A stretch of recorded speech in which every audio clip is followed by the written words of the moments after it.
Hello, everyone. Thanks for joining and welcome back to Wall Street Silver. Our guest today is my good friend Florian Grummes, Managing Director of Midas Touch Consulting. Thank you so much for joining us, Florian. Thanks, Ivan. Pleasure to be here again. Yeah, it's such a huge pleasure having you on. I wanted to get you on to recap everything that's happened in the past month or so since you've last been on. You know, the gold markets are moving, silver markets are moving as well. What do you see at Midas Touch Consulting, and what are you seeing overall in general when you're looking at the precious metals market right now? Well, I mean, we had obviously this final sellout in late September, early October. Yeah. And then gold came back roaring $200 higher. That was quite impressive. Within 3 weeks, market blasted higher and tried to come over the $2,000 level. That didn't work out. And we've seen a pullback over the last 5, 6 days. Mm-hmm. And now it's interesting to see if gold can hold this 200-day moving average where we're just right now sitting at. And if it can and attack again the $2,000 level, I think the chances are good that we will break through. And then, yeah, probably within the next 1, 2 months, we might see another attack on the all-time highs at 2075. So it What do doesn't look too bad. Obviously, silver is still hanging in there, you going neutral, always consolidating. It's what silver always does. It's always coming late to the party. Yeah, it's not fun, but we're watching it closely. You also had some incredible your charts you wanted to share with us that we were talking about before we started recording. I'd love for you to get through with this PowerPoint and these charts. What exactly is this in these charts? What are you trying to point out? It would be just like a little bit of an update on the technical situation Yeah. in specific with gold. And basically what I just said in the intro, showing the sell-off, the 5 months correction that we've seen Mm-hmm. over summer into late September. And yeah, and actually the critical setup that we have right now, because there is still this open gap in the gold market, the Hamas gap, when it Yeah. opened up, I think $30 higher. And that's a little bit of a worrisome setup. We have to see. I would give you a scenario how I could imagine that gold could close that gap at some point. Yeah, of course. And a lot of people are talking about the differences between like, you know, how every time gold moves up a bit, silver is always playing that catch-up game. And now we're watching what Powell just came out in his recent meeting, the Fed meeting, and he said that they're going to keep their rates higher for longer. Do you think eventually that's going to break something in the system? Where they're going to have to eventually pump liquidity back in, like either a bank will collapse or some major commercial real estate holders. What do you think will happen there, Florian, and how will it affect precious metals? Yeah, I mean, I think that basically all the ingredients for a very nasty liquidity crunch in the next year are already on the table. It looks right now the stock markets are probably some form of an year-end rally playing. And but interest rates at 5%, I mean, that basically started the financial crisis in 2008.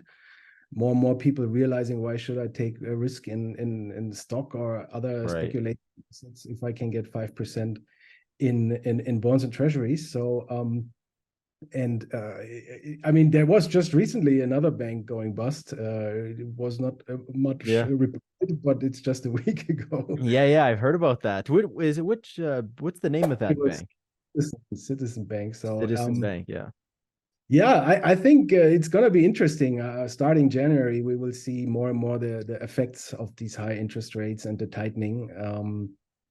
I still could imagine that next year we're going to see some really big stress in the market, actually, and Wow. then Fed will come to rescue again.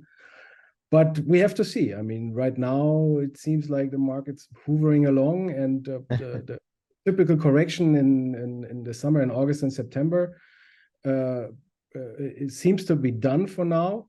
Right. Um, let's see. I could still imagine that next year we're going to see some liquidity crunch and stress in the system, severe stress in the system, and then of course they will have to print more money than ever, and Yeah. basically propel all assets higher, and especially the precious metals. So I just wanted to let everyone know about our new sponsor, Strategic Wealth Preservation. They are an international precious metals dealer and they are a secured storage provider that have headquarters in the Cayman Islands. The company owns and operates a large Class 3 UL rated vault in the Grand Caymans, and they offer other strategic locations as part of its global storage network. They specialize in the acquisition, secure storage, and liquidation of precious metals for individuals, companies, trusts, and wealth management professionals on behalf of their clients. So if you guys want to check them out, the link is in the description below. And we'd love for you to show these charts that you were what we were talking about before we started recording. What is it just technical analysis on the market right now, or is it just on silver and gold? What is the PowerPoint? It's mainly gold, and I also Nice. have a chart for silver. So yeah, let's get into it. So obviously, little disclaimer: I have no clue about the future. Um, the monthly chart for gold, I've showed this the last time as well. Right. We had massive bull market, then we had this 50% correction, new all-time high in August, September 2020. And since then, gold has been basically attacking this $2,075 level 3 times. Right. Made a little, yeah, not a little. I mean, it came back to 1615 last year, more or less a year ago, has nicely recovered. And since then, again, consolidating, trying to break out, but so far it has not happened. And of course, this is also nothing new. The big cup and handle pattern, you can draw it differently. It's just like to give an idea. I think everybody's aware of it. It could still take some more time here, right? I mean, this is not that it has to happen right now.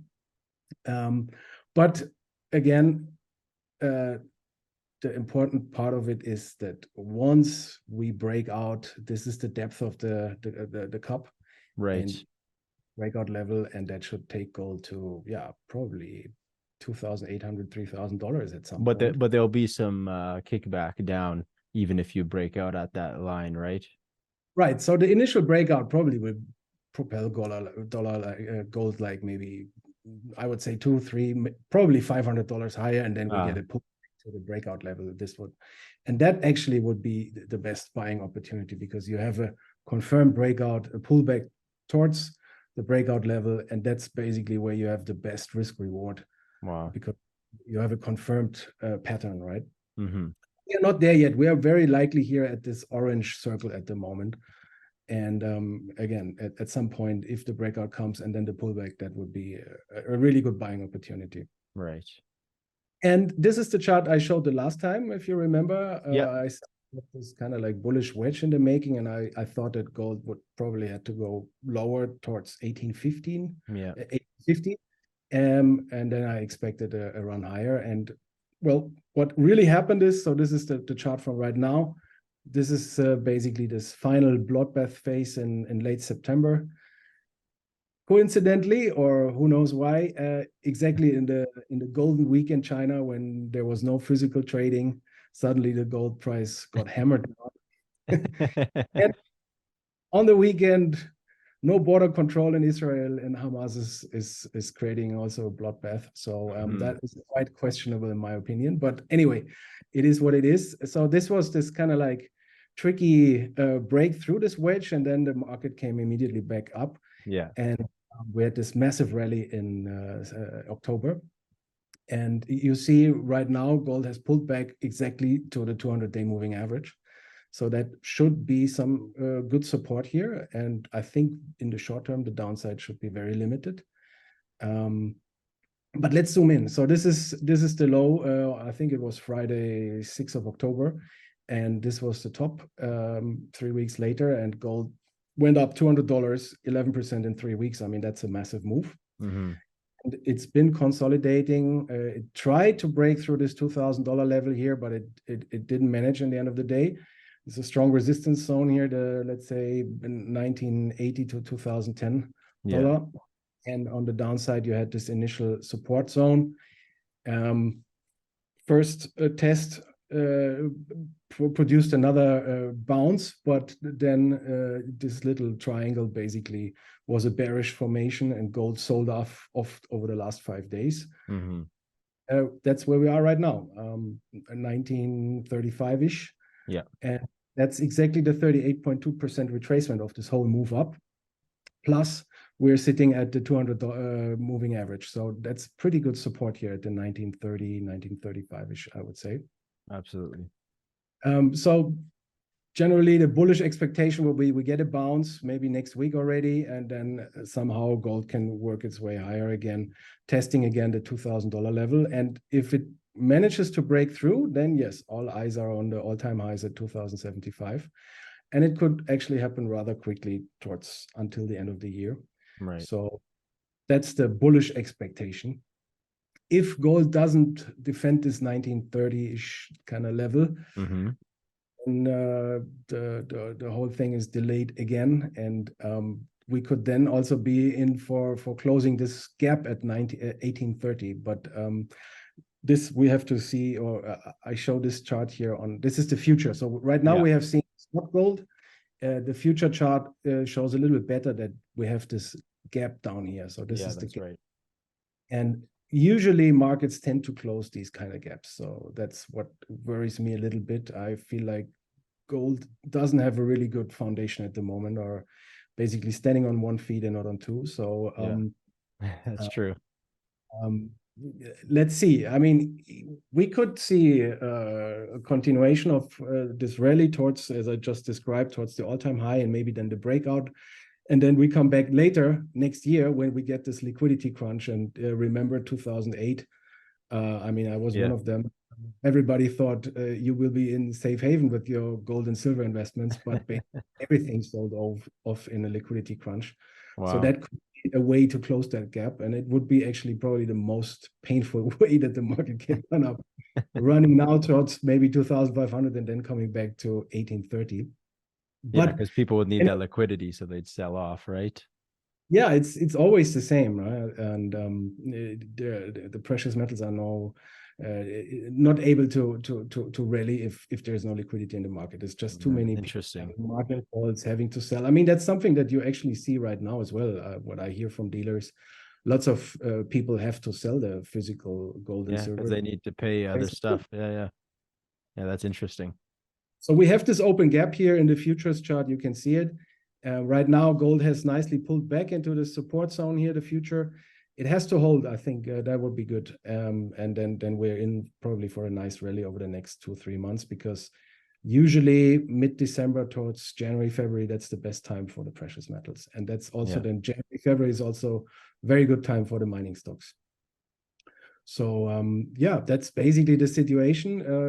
This is the open gap again, spot gold 1830, and the future is at 1849. So these are the numbers that we should not forget. And in the bigger picture, as I just described, maybe we get this breakout, and then next year liquidity crunch and gold comes all the way back to this to close this gap at 1830, and then the rally towards 3,000 really starts. So going back to that a textbook pattern, this would be then the gap close at 1830, this green circle. That is 1830. So it could be also a totally different thing that gold will do, but it is one scenario that I think will be the most painful one. Yeah, no, it's going to be very interesting to watch everything that's going on in the markets moving forward. And it's such a huge pleasure having you come down to Wall Street Silver, Florian. And we're going to be watching, obviously, the Fed very closely, see what they do next, because it's super important what happens to precious metals and the rest of the market. Oh, yeah. And where can people find you? Oh, you can go to MidasTouch-consulting.com. We have a free Telegram channel. Lots of good people from all over the world sharing their ideas and perspectives on the market, of course, with the main focus on precious metals and mining stocks, but also Bitcoin and crypto. Perfect. Awesome. Well, thank you so much, Florian. Talk to you soon. Thank you. You're welcome. Take care.